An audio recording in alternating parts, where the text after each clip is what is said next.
예, 이젠 상에 대해서 말씀을 드리도록 하겠습니다. 상은 앞서 말씀드렸듯이 주수항할 때 잘 주하고 있는지, 그리고 잘 수하고 있는지 그 점검으로서 우리 마음에 상이 일어나지 않는지를 점검하면 된다라고 되어 있는 게 금강경의 제 내용입니다. 그래서 3분에서 주수항 문제에 대해서 주수 그리고 항은 주와 수를 하고 있는 보살이 만약에 상이 일어난다면은 주하고 수하지 못하고 있으니까는 상이 일어나지 않도록 계속 점검을 해가면서 주 다음에 수를 해야 된다는 그 내용이 이제 3분 내용입니다. 그래서 상의 문제는 금강경을 그렇게 많이 공부를 안 하셨더라도 뚜렷하게 기억에 남는 문구, 아상, 인상, 중생상, 수자상, 물론 약견, 재상비상, 적견, 열애라든지 이런 아주 유명한 문구, 그거는 문구고 단어로서 기억이 남는 거는 사상의 문제입니다. 그래서 아상, 인상, 중생상, 수자상 할 때 우리가 일반적으로 알고 있는 중국식 해석 방법이 있습니다. 아상이라 그러면은 나있네 하는 난데 라고 하는 그런 생각, 일종의 자만심, 아만, 그런 것을 아상이라고. 이미 사상의 아상 정도는 뒤에 거는 몰라도 아상 정도는 우리 실생활에 들어와 있습니다, 이 말 자체가. 그래서 누가하고 이렇게 말하다가 많이 본 사람한테는 그런 말이 안 통하겠지만은 처음 본 사람한테 이런저런 대화를 하다가 당신 아상이 조금 남아있는 것 같아 그러면 굉장히 기분 나빠하죠. 그 말이 자만심, 아상이 높다, 그런 의미로 이렇게 와닿아가지고 자만심, 남내하는, 내가 이 회사의 사장입네, 안 그러면 내가 지금 너하고 입장에서 갑입네 하는 그런 장점을 막 부각시켜서 상대방을 억누르려는 그런 의식을 많이 갖고 있다라는 말이 되기 때문에 상대방을 비판하는 말이 되어버리지 않습니까? 일단은 지금 그렇게 해석이 되어 있습니다. 중국식 해석은 아상이 그런 거고요. 남내하는 어떤 의식, 그리고 아상, 인상, 중생상, 수자상이니까는 나는 인간으로 존재한다라는 게 인상에 해당된다고 그럽니다. 남내하는 생각, 나는 인간인내 하는 생각, 저렇게 직립보행하지 못하고 이렇게 기어다니는 뱀이라든지 안 그러면은 다른 동물이라든지 그런 상태가 아니고, 그래도 진짜 최고등 그 생물인 동물인 그런 인간으로 존재한다라는 게 인상이다.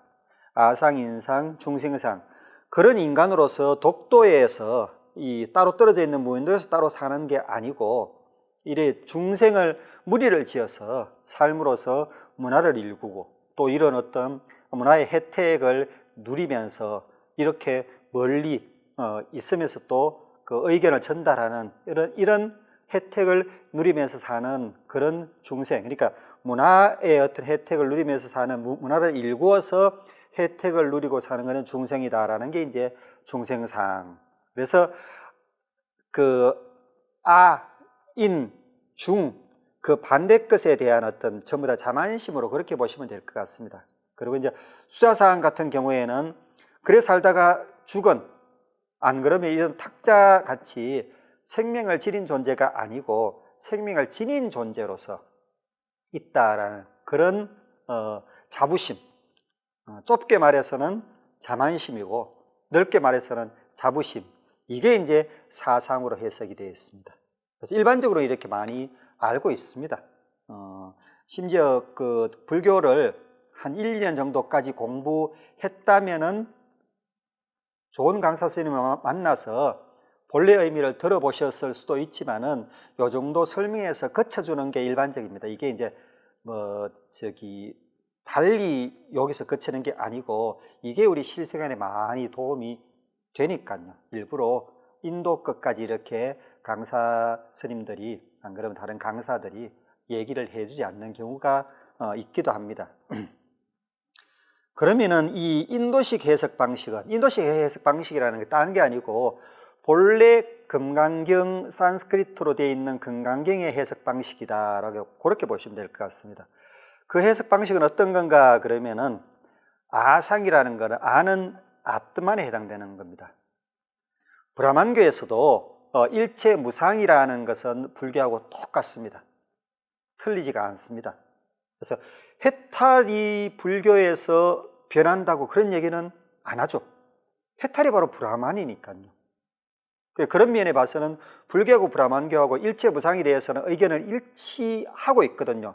하나만 예가 있는데 그게 바로 아트만입니다.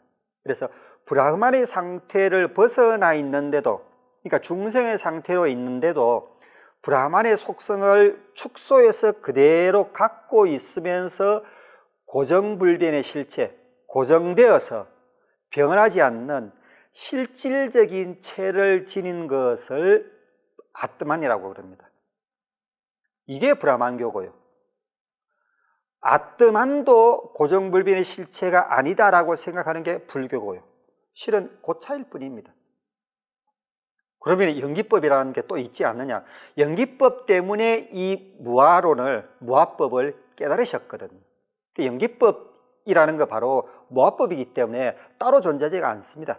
무아법이라는 거하고 연기법은 한 몸이라고 그렇게 보시면 될 것 같습니다. 아트만, 제가 설명드린 그 아트만이 고정불변의 실체로 존재한다는 산야, 이게 아상입니다. 산야가 어떻습니까? 산야는 정보가 부족해서 부족한 정보를 대충 기억 등으로 해서 얼버무려서 안다라고 생각하는 거죠. 그죠? 그래서 아트만에 대해서 그러면 누가 봤습니까? 본 사람 있습니까? 누가 봐서 기록을 해놨습니까? 불교 경전은 부처님께서 봐서 기록을 해둔 것들입니다. 불교의 무아법이라든지 그런 것을. 그래서 그것을 전달받는 우리의 기억상의 문제지 그 가르침의 문제는 아니거든요. 그래 아트만에 대해서는 누가 그렇게 직접 봐서 진짜 깨달아서 그것을 상세하게 기록해 놓은 기록이, 그런 가르침이, 그런 경전이 있습니까? 없죠. 누가 본 것도 없고 들었다고 그러지만 그거는 말 그대로 들은 기억이지 않습니까? 그런 것을 가지고 100% 그런 것처럼 생각하는 것, 어떤 것처럼 고정불변의 실체라고 아트만을 무엇으로 생각하냐 그러면 고정불변의 실체라고 생각하는 요것을 알 도리가 없죠. 도리가 없는데 아트만을 고정불변의 실체로 생각하는 것, 이런 게 이제 아상입니다. 그래서 남내하는 그 어떤 해석하고는 분명히 색깔이 틀립니다. 색깔이 틀리는데 이게 그러면은 중국식 해석으로 틀린 해석이냐 다른 해석이냐, 그거는 이제 바로 제가 뒤에 설명을 드리겠습니다. 그러면은 아상 다음에 먼저 인상 같은 경우에는 뿌깔라 산냐입니다. 뿌깔라는 이제 사람을 의미합니다. 그래서 이제 한문으로는 인이라고 번역을 한 거고요. 일반적으로 사람을 의미하는 보통 명사입니다. 그래서 요 뿌깔라가 들어가 있을 뿐이지 아트만하고 똑같은 위치에 똑같은 그 종류가 들어가 있다고 그렇게 보시면 됩니다. 실은 인상은 사람 인내하는 거하고는 다릅니다. 이거는 틀렸다고까지 말을 할 수 있는 건데, 인상의 뿌깔라는 부처님의 그 가르침을 직접 받은 부처님의 부파불교 중에 독자부라고 있습니다. 그 독자부에서 어떤 생각을 해냈냐고 그러면은, 부처님께서 방편으로 뭐를 설명하면서 뿌깔라라는 단어를 도입을 해서 임시적인 그 자아, 이거는 고정불변의 자아가 아니고 임시적인 자아로 이렇게 슬쩍 설명한 적이 있었습니다. 그래서 그 말 하나에 딱 근거로 해가지고 논리를 전개를 해 나가는 겁니다. 그래서 우리가 이렇게 유추를 해 보자면은 뭔가 그 디딜 언덕이 있어서 그것 가지고 거기에다가 뭔가 이렇게 우리가 인식도 한다, 안 그러면 생각도 한다, 뭐도 한다, 이렇게 해야 되는데, 이 비빌 언덕을 싹 없애버리니까, 무화법으로 없애버리니까는 도저히 허공이라서 엔간한 능력이 없으면은 어디 그 버틸 수가 없거든요. 그래서 임시적으로 뭔가 임시적인 자아를 불교 내에서도 생성을 많이 해놓습니다. 이 독자뿐만이 아니고 다른 데서도 그 가운데서 이 금강경이 저술될 때쯤에 이 독자부의 이 설이 굉장히 파급력이 컸던 것 같아요. 파급력이 컸기 때문에 그래서는 안 된다는 생각에 그 브라만교의 아트만을 고정불변의 실체로 믿으면 안 되는데, 불교의 독자부 부처님하고 연결되었으니까 그러면 그거는 되겠네 라고 생각해서 그 말에 혹해서 이렇게 빨려 들어가는 사람이 많이 있었던 것 같아요. 그래서 금강경에서도 아트만만큼 독자부의 붓갈라라는 저 임시지만은 저 고정불변의 실체도 우리가 고정불변의 실체로 생각해서는 안 된다라고 올려놓은 게 이 인상입니다. 그러면은 이 수사상에 해당되는 지화는 어떤 건가? 지화는 이제 불교 그 외에, 불교에서 붓갈라가 아닌 아트만에 대해서 이제 논리 정연하게 이래이래해서 아트만은 고정불변의 실체로 존재한다는 것은 그거는 어불성설이다. 이렇게 논리를 전개를 해놓으니까는 그래도 지혜로운 사람은 그 말을 알아듣는단 말입니다. 알아듣는데 근본적인 브라만교의 흐름에서 벗어나지 않고자 하는 사람들은 또 그 흐름에 따르겠죠. 그래서 그 흐름에 따르는 부류 중에 한 가지가 자인화교라고 있습니다. 자인화교는 심지어 부처님하고 비슷한 시기에 왕자면서 부처님과 같은 깨달음을, 그런 동류의 깨달음을 얻은 분이 세운 그런 종교거든요. 그런데 무아론만큼은 그만큼은 가닿지 않고 일단 그 아트만의 유아론은 아닐지라도 이 자인화교에서는 지화와 의지화, 지화는 정신적인 고정불변의 실체를 선정을 해 놓습니다. 그리고 물질적인 걸로 이 정신적인 것이 해탈을 할 때까지 지지를 해주면서 또 어떤 번뇌로서 감사 않는 의지화라는 걸 이렇게 설정을 해 놓습니다. 그렇게 설정을 해 놔서 지화가 의지화를 극복을 하고서 순수한 지화가 됐을 때는 그 상태에 바로 이제 해탈로 가닿는다. 그러니까 아트만하고 똑같죠. 아트만이 번뇌에 이렇게 감싸에 있다가 그 번뇌를 다 벗었을 때 해탈로 가닿는다. 이제 똑같지 않습니까? 그래서 아트만의 대체제로 쓴 게 지화라고 그렇게 보시면 됩니다. 그래서 자인화교에서 설명을 하는, 그 주장을 하는 고정불변의 실체가 지화입니다. 그게 또 파급력이 굉장히 컸던 모양입니다. 금강경이, 그러니까 대성불교가 흥기하려고 할 때. 그런데 실은 이 외에 무려 경전이 남아있는 것만 해도 이 4개를 포함해서 9가지나 12가지의 상이 경전에 등장을 합니다. 그 외에는 이제 뭐 수자상이라든지 그 숫자 할 때 목수 숫자가 아니고 받을 숫자입니다. 작자상이라든지 그런 식으로 다른 게 많이 이렇게 등장을 합니다. 그것 전부 다 중생상만 싹 빼면은 나머지는 전부 다 아상의 아트만을 대체하는 대체제일 뿐입니다.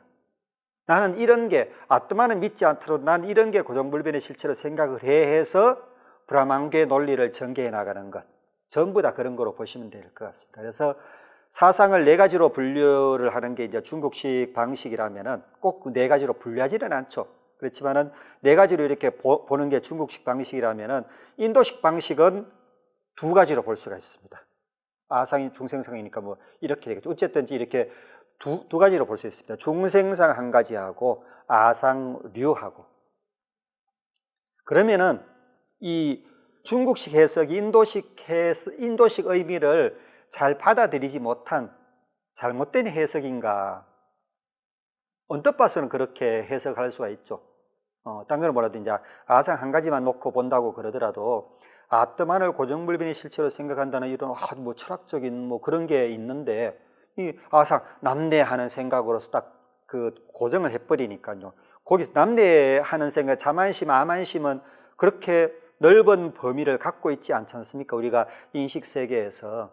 그러면 이게 잘못된 해석이 아닌가고 생각을 할 수가 있는데 실은 이게 인도의 아트마 산야를 중국식으로 말 그대로 해석을 하는 겁니다.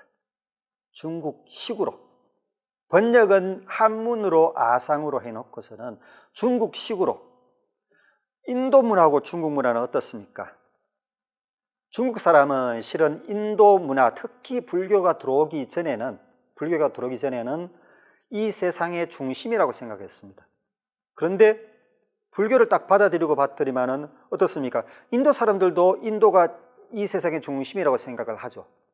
그래서 인도라는 그 역삼각형의 그 땅 자체를 남선부조로 생각을 해버리지 않습니까? 그래서 모든 세상의 중심을 인도라고 생각하는 그런 자기네들 나름대로 한문으로 하면 중국이 제2의 중국이거든요.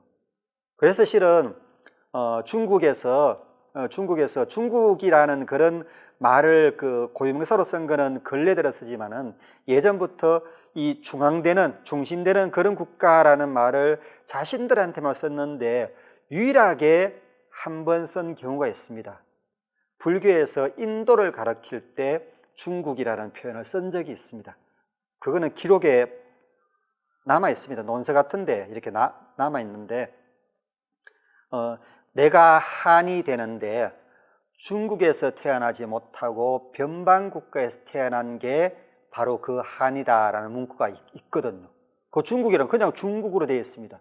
가운데 나라, 부처님의 음성이 솟아난 그런 가운데 나라에 태어나지 못하고 중국으로 봐서는 이 인도로 봐서는 중국이 변방국가지 않습니까?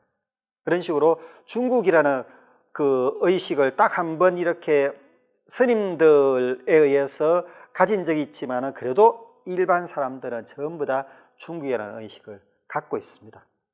그래서 인도 문화라는 것도 인도 문화를 주로 이제 불교죠.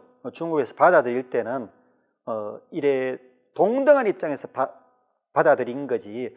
하나의 비유를 들자면은 티벳은 동등한 입장에서 받아들인 게 아니고 배운다는 입장에서 받아들였습니다.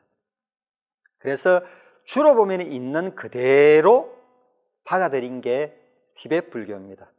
심지어 그 불교를 기록해두기 위해서 말로만 전달하는 단계에서 이제 끝났다 싶어서 기록해두기 위해서 만든 문자가 티벳 문자지 않습니까?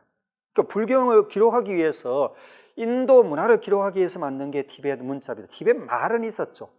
그 말로 계속 기억을 하려니까는 이제는 힘들겠다 싶은 세대 7, 8세기에 와서 이제 문자를 만들었는데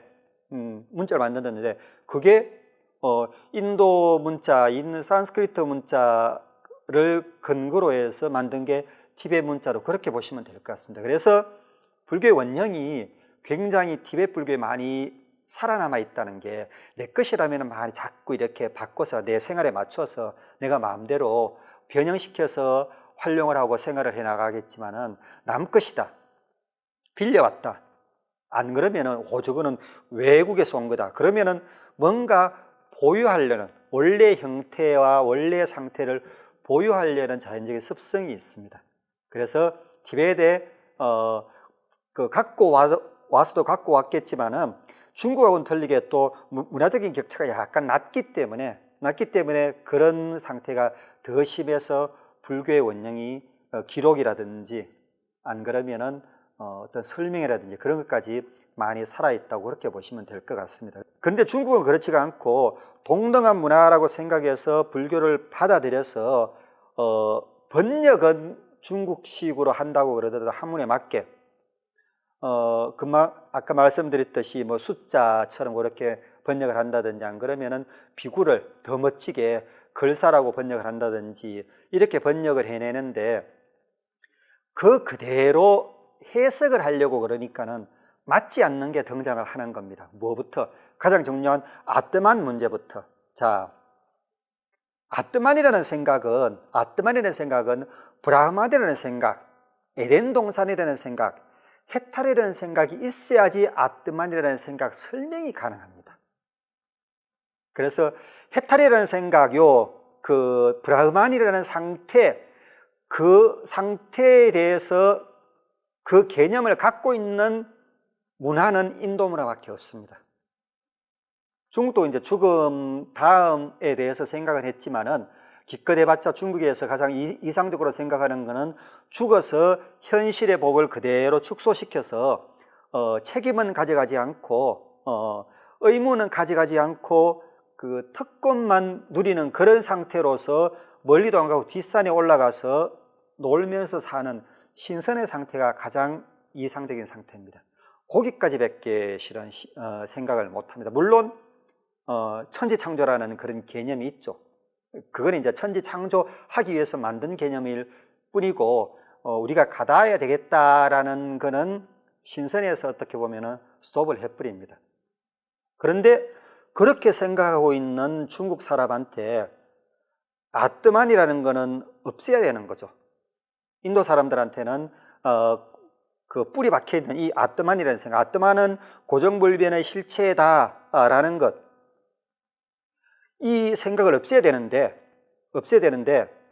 갖고 있지도 않는 생각을 만들어서 먼저 해탈이라는 것을 설정을 해주고 갖고 있지 않는 거를 또 해탈이라는 것 만든 다음에 또 아뜨만이라는 것을 막 설정을 해가지고 막 중생상까지 만들어가지고 인도 사람 머리에다가 막 집어 넣어가지고 봉한 다음에 그때부터 불교의 첫 번째 교육을 아상을 해서는 안 된다, 중생상을 갖고는 안 된다, 그럴 필요가 있다고 생각은 안 했겠죠. 중국 선지식들은 본래 중국 사람들한테는 아상이 없는데, 아상을 갖고 있지 않는데, 이 세상의 고정불변의 실체라고는 생각하고 있지 않는데 기껏 해봤자 신선도 죽는다, 죽지 않는다, 그런 문제에 대해서 실은 중국 사람들이 생각을 안 하거든요. 왜? 현실 위주이기 때문에.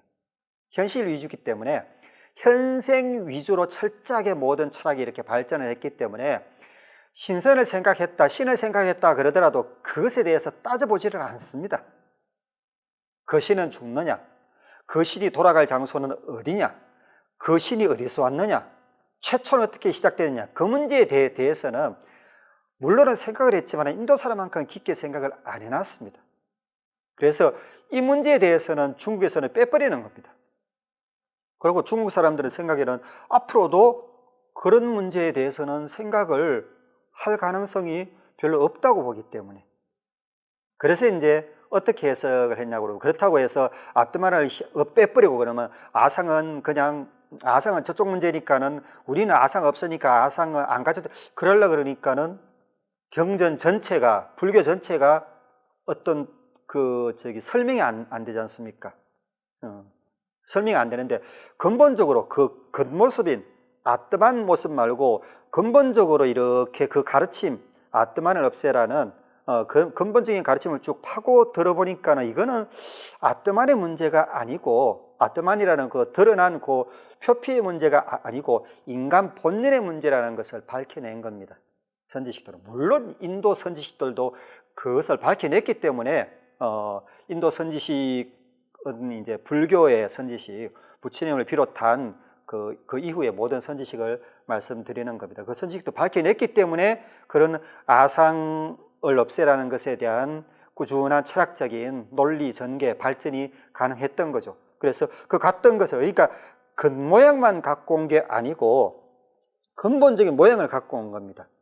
그래서 근본적인 모습을 봤을 때 부처님의 시각에서도, 부처님 열반드시기 전 부처님의 시각에서도 이 중생들이 이 사바세계에서 고통을 받고 있는데 이 고통을 벗어나서 해탈하는 것은 브라만교, 당신이 그렇게 수행을 할 때는 당신도 일종의 브라만 교도니까요. 이 가르침이 맞기는 맞는데 이 근본 가르침이 어떻게 해서 문제가 생겼냐? 깊게 파고 들어보니까는 인간의 가장 근본적인 번뇌 문제, 번뇌를 해결해야 되는데 그 번뇌를 해결하려 그러다 보니까는 걸리는 게 아트만이라는 어떤 장비였다는 겁니다. 아트만이라는 설정. 브라만교에서 브라만이라는 그 사제 계급을 중심으로 해서 브라만교를 형성해 놓은 거기서 실은 그렇게 형성해 놓은 계급제도에서 브라흐만이라는 상태는 건드리지 않았지만은 아트만이라는 일종의 어떻게 보면 이제 그쪽에서도 가알 수가 임시알 수가 있겠죠. 임시적인 어떤 실체일 수가 있겠죠. 어쨌든지 말은 임시라고는 안 그러죠. 그 상태가 고정불변의 실체로 있다가 브라만의 상태로 들어갔을 때를 범마일체다. 브라흐만, 아트만, 이게 한계가 된다. 그런 상태가 될 때까지 아트만은 아트만으로서 존속을 한다. 이거였었는데 불교는 아트만 그거 본래 없어. 처음부터 없다고 생각을 해야지만이 우리가 해탈로 갈 수가 있어. 이 생각이거든요. 있다고 생각을 해야지만이 그 자체의 힘을 실어서 범으로 돌아갈 수 있다. 이게 브라만교라면은 불교는 이거 없다고 생각을 해야지. 아트만이 고정불변의 실체 그게 아니라고 생각해야지만이 범으로 돌아갈 수가 있다. 이게 불교거든요. 그래서 그것 있다 없다 문제를 빼놓고 보니까는 뭔가 그러면은 인도 사람들이, 인도 중생들이 가장 심각하게 느끼는 근본적인 번뇌 문제를 요 아상이라고 생각하면 되겠구나. 부처님은 가장 큰 번뇌를 어줍잖게 있지도 않은 것을 있다고 고정불변의 실체로 생각해 놓은 그 아트만으로 어떻게 보면 보신 거죠. 그래서 능력이 있어서 저 밑에 계급에서 위에 계급으로 올라가려고 그러더라도 브라만들은 그러죠. 브라흐만 말고 브라만들은 아트만의 명령이다. 브라만의 명령이자 아트만의 명령이다. 이 아트만 너가 있기 때문에 너 안에 아트만이 있기 때문에 그것을 그대로 따라야 된다. 계속 그것 핑계 대는 거거든요. 아트만 핑계 대는 거죠. 해탈 핑계 대는 건 없습니다. 해탈로 나아가야 된다는 것은 맞는 거고 불교에서도 그거는 받아들였던 거기 때문에. 그래서 아트만을 대충 써먹고 그것을 어느 단계에서는 없애야 되는데 없애지 않고 이제 나쁜 방향으로 이렇게 몰고 가기까지 하는 게 부처님 눈에는 보였던 겁니다. 그래서 아트만을 본래는 임시적인 걸로 생각했는지 몰라도 저렇게 고정불변의 실체로 생각하는 저거는 잘못된 거다. 이것을 부처님이 우리 중생들이 극복해야 될 가장 큰 번뇌 원천으로 보신 겁니다. 이게 이제 인도고요. 그러면은 중국 선지식이 봤을 때 중국은 어떤 게 가장 중국 민족에 있어서 가장 원천적인 가장 단단한 그런 번뇌겠느냐. 아트만처럼 내세를 생각해서 그 내세에 가닿기 위해서 내세가 그런 거 없어요. 신선이라고 해봤자 그렇게 그것도 금생에 살아가는 데 있어서 내가 신선 되기 위해서 살아간다는 그런 생각도 별로 없거든요. 그냥 살다가 좀 수행 잘하면 신선, 안 그러면은 신선이 된다. 이 정도이기 때문에 무조건 현세에 어떻게 보면 집착해 있다시피 한 게 중국 문화라고 볼 수가 있습니다. 그러면 현세에 이렇게 안착해 있으면서 현세에 안착하는 것, 이거는 살아가는 거니까 어쩔 수 없는 거고 중국 사람들한테는 자만심, 남내하는 것. 좁게 봐서는 중화민족, 내가 한족이라고 볼 수가 있습니다. 한족이라고 보는 것. 그런데 이게 좋은 의미의 우리, 나라고 생각하는데 그치지가 않고 그것에 대한 어떤 거부감, 그러니까 그것을 중심으로 한 다른 것에 대한 거부감이 중국 사람들한테는 굉장히 심합니다. 개인적으로는 내 자신에 대한 어떤 자만심, 자부감 같은 게 세고 그런 게 뭉쳐서 중국 사람이 뭉쳐서 뭐 다른 사람도 그런 게 있다지만은 한족이 아니면은 그 민족 자체를 무시해버리는 것은 한족으로서 나라는 의지, 그게 또 이렇게 뭉쳐져 있고, 실은 이게 또 좋은 역할을 하는, 긍정적인 역할을 하는 부분도 있습니다. 용광로처럼 다른 것을 막 이렇게 빨아들이는. 인도는 중국 이런 문화하고 약간 틀린 게, 인도는 나라새가 그 꼬리를 쫙 펼치는 그 새듯이 꼬리를 쫙 펼치면은 뒤에 많은 문양들이 그대로 살아있지 않습니까? 살아있듯이 많은 부족들의 문화라든지 언어가 그대로 남아있는 상태에서 인도라는 게 이렇게 인도 문화가 지금까지 이렇게 옮겨져 왔습니다. 발전을 해왔습니다. 그러면서 그 새 몸체는 한계지 않습니까? 그 문화를 이렇게 거둬들이면은 꼬리 하나로 되어 있다가 또 펼치면은 많은 꼬리의 문양이 많이 이렇게 그대로 그 형태 그대로 남아있는 것. 이게 이제 인도 그 지역, 인도의 특징이라면은 중국은 그렇지가 않습니다. 중국은 그렇지가 않고 한 개로 그냥 융합해버립니다. 그래서 중국은 지금 당신은 어느 족입니까? 이렇게 설문조사를 했을 때 중국 전체의 80%가 한족이라는 그 답변을 쓴답니다. 그런데 그 민족사를 연구해 보면은 그렇지는 않거든요. 굉장히 프로테지가 적거든요. 그런데 나는 한족이라는 의식을 가질 정도로 그만큼 그 문화에 동화되어 가는 그 힘이 있다는 거죠. 그 동화되어 가는 힘이 긍정적이라면은 그 힘 때문에 그 문화 밖에 있는 사람들은 괴로움을 당합니다.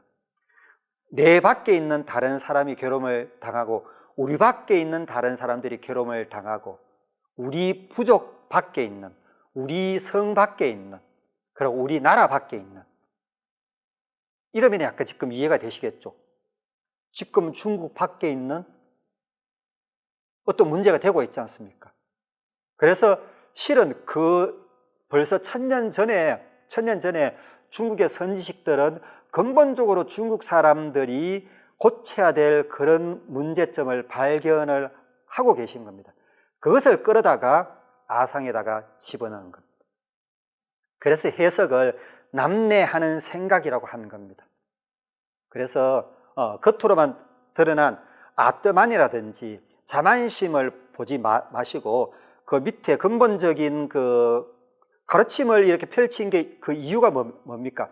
가르침을 받아서 뭔가 그 좋게 바꿔가기 위해서지 않습니까? 좋게 바꿔간다는 것은 어떤 문제점이 있다는 거죠.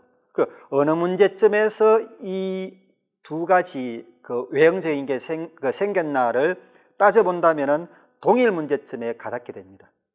인도 민족이 가졌던 가장 큰 어떤 번뇌의 씨앗, 중국 민족이 지금도 가지고 있는 가장 큰 번뇌의 씨앗, 중국도 그렇고 인도도 그렇고 아상을 못 벗어났죠.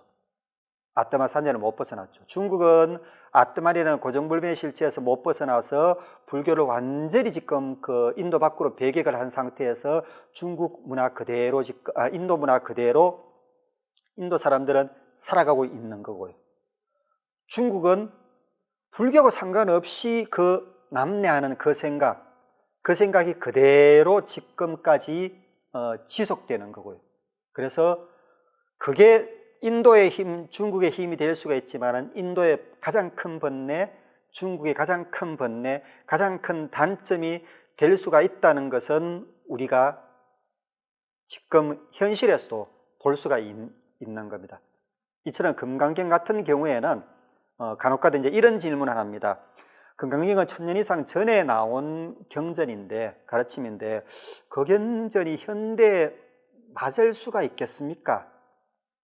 좀 틀리지 않겠습니까? 그러는데 틀릴 수 있는 그런 경전이라고 그러지를 않습니다.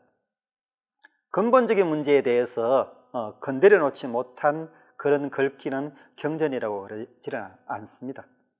그래서 금강경이라든지 이런 경전은 이런 근본적인 것을 건드려 놨기 때문에, 근본적인 문제에 대해서 담아놓은 그런 그릇이기 때문에 그 그릇을 어떻게 우리가 활용하냐는 지금의 해석하는 사람이 어떻게 해석하느냐. 인도에서 그렇게 해석을 금강경이 저작이 돼서 해석을 해서 초기 때는 잘 써먹었겠죠. 그렇게 해서 아상도 낮게 하고 잘 써먹었다가 중국으로 왔을 때 장소가 틀리고 민족이 틀리고 문화가 틀리고 다 틀리죠. 틀린데 그대로 해석을 하면 어떻습니까? 안 맞죠. 필요 없는 겁니다. 그런 건. 그래서 그 시대에 맞게 해석을 해주는 이런 사람들을 우리가 선지식이라고 그럽니다. 그래서 중국에서 아상이라고 나자 생각상 모양상자라고 번역을 한 것은 틀린 번역이 아닌데 해석을 인도식으로 해버리면 중국이 안 맞겠죠. 그래서 인도식으로 한 게 남내다라고 보시면 될 것 같습니다. 그래서 그런 것처럼 그 중생상은 이제 중국하고 인도하고 별 차이 없이 그거는 인도적인 중생상이라는 생각을 중국은 본래 또 안 가지고 있었으니까는 그대로 받아들여서 이렇게 할 수 있는데 중생상에서는 약간 해석 자체가 앞의 의견에 따르자면은 약간 미스가 났다고 볼 수도 있겠죠. 볼 수가 있지만은 본래 브라만이라든지 아트만 생각이 없이 그냥 그 중국 사람이 중생상을 갖고 있지 않는 그런 점으로 봐서는 아예 인도식 중생상을 무시해버리고 중국식 중생상으로 해석한 것도 결코 틀렸다고 볼 수가 없습니다. 아상과 똑같이 중생상도 원죄론을 중국 사람들은 갖고 있을 리가 없습니다. 중국 문화를 조금이라도 접해봤던 분들은 중국 사람이 원죄론을 갖고 있다, 어림택도 없는 얘기입니다. 그런 생각 안 갖고 있습니다. 그래서 원죄론 안 갖고 있으니까는 중생상을 굳이 또 집어넣었다가 뺄 필요가 없겠죠. 그리고 이제 이 뒤에 다른 인상이라든지 수자상 같은 경우는 아상하고 똑같지 않습니까?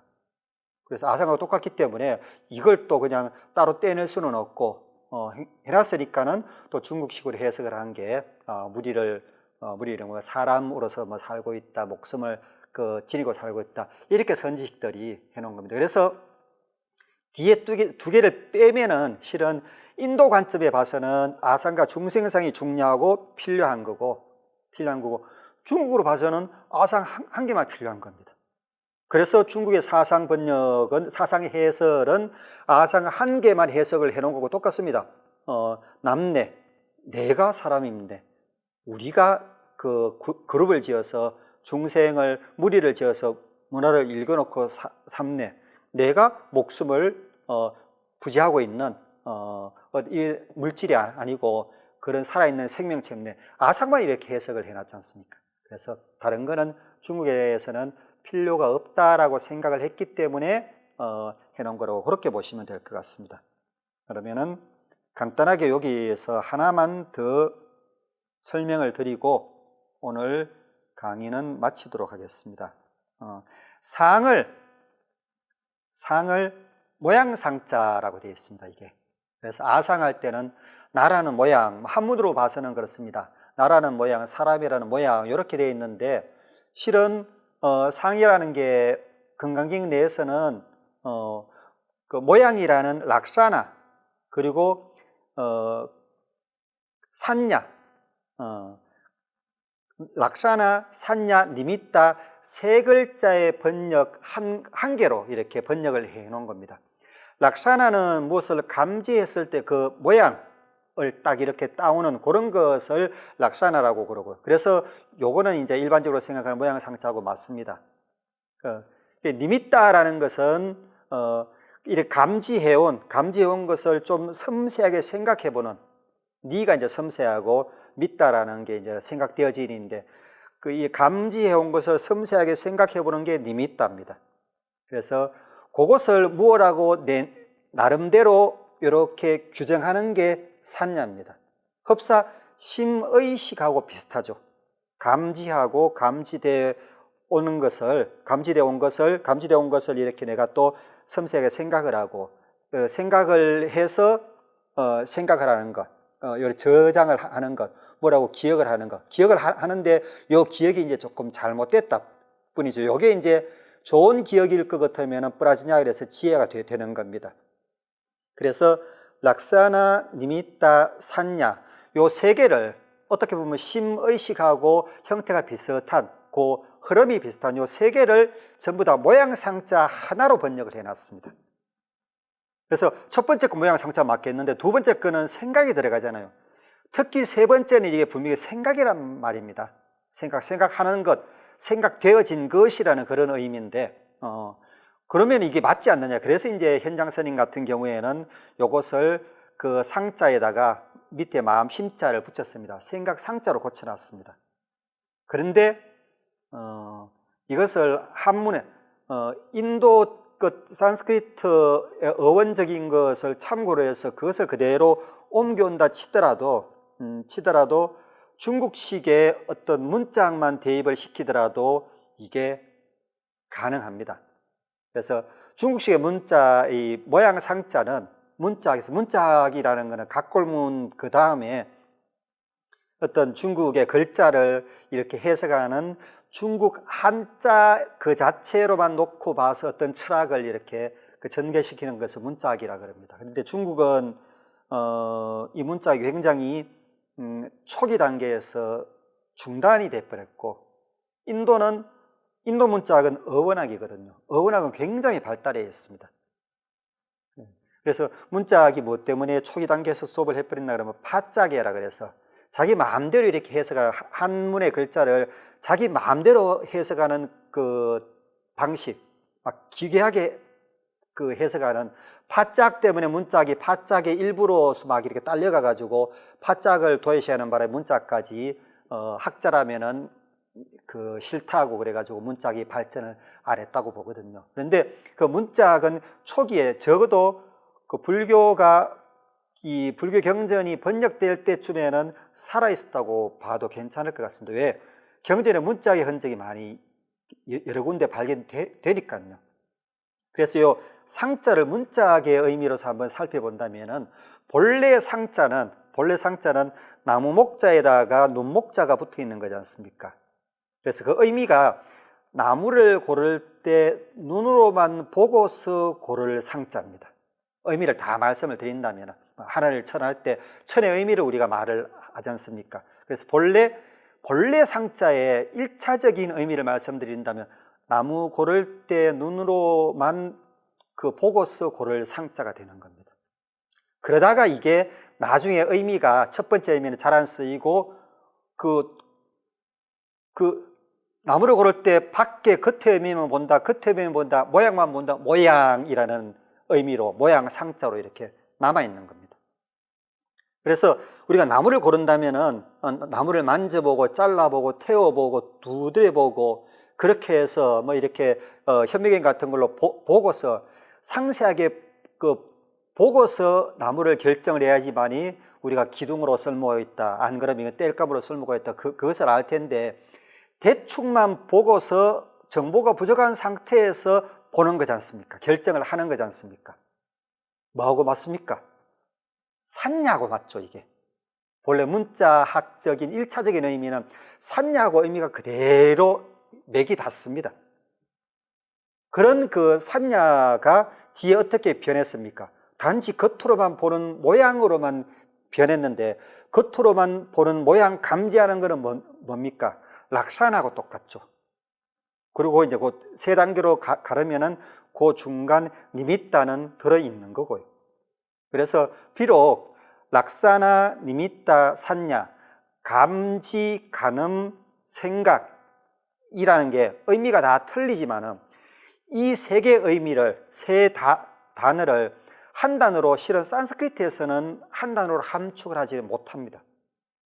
못하는데 한문에서는 문짝을 동원해서 함축을 하면은 모양 상자가 됩니다. 그래서 이거는 그냥 우연히 그렇게 된 게 아니고 굉장히 번역으로서는 철학적인 번역, 진짜 인도 문화보다 중국 문화가 뛰어난 점을 이렇게 살짝 드러낸 그런 번역이라고 봐도 될 정도입니다. 그래서 이것을 단지 그렇게만 쓴 게 아니고 그렇게 써서 이제 우리한테 안 좋은 점은 뭡니까? 공부를 잘 게을리하는 사람은 헷갈려 합니다. 이제 뭔가 좀 알려고 이렇게 본다면은 본다면 이게 세 가지인데 이게 어느 건지 막 헷갈려 하는데, 헷갈려 하게 함으로써 어떤 철학적인 능력을 발휘시키는, 이게 중국식 그 철학 발전 어떤 형태거든요. 그런 것도 있고, 또 금강경에서 딱 한 번 어떻게 써먹냐고 그러면은 상글자, 본래는 없는 데에서 상글자를 하나 딱 갖다 놓음으로써 락샤나 니미타 산야를 같이 집어넣도록 딱 해놨습니다. 그런 의도가 딱 담긴 그런 구마라접 스님 번역이다. 그래서 구마라접 스님 번역은 공부하는 사람이 지금 구마라접 스님 번역만 보다시피 하지 않습니까? 조계종에서 소유경전으로 삼고 있는 것도 구마라접 번역본이고요. 그만큼 이제 뭐 초기에 번역됐다, 안 그러면은 많은 것을 번역한 분이 번역한 거다, 그렇게 해서 아니고, 내용을 실질적으로 살펴봤을 때 이게 그냥 대충 번역된 거라든지 그냥 글자대로만, 현장스님처럼 글자대로만 이렇게 그대로 번역한 게 아니고, 당신의 철학을 동원해서, 깊은 철학을 가진 상태에서 당신의 철학을 동원해서 그 철학을 적절하게 발휘해서 번역한 거기 때문에 구마라접 번역본이 가치가 있다는 게 곳곳에서 드러나는데, 그것 중에 한 개가 헷갈려하는 상자가 그렇다라고 보실 수가 있습니다.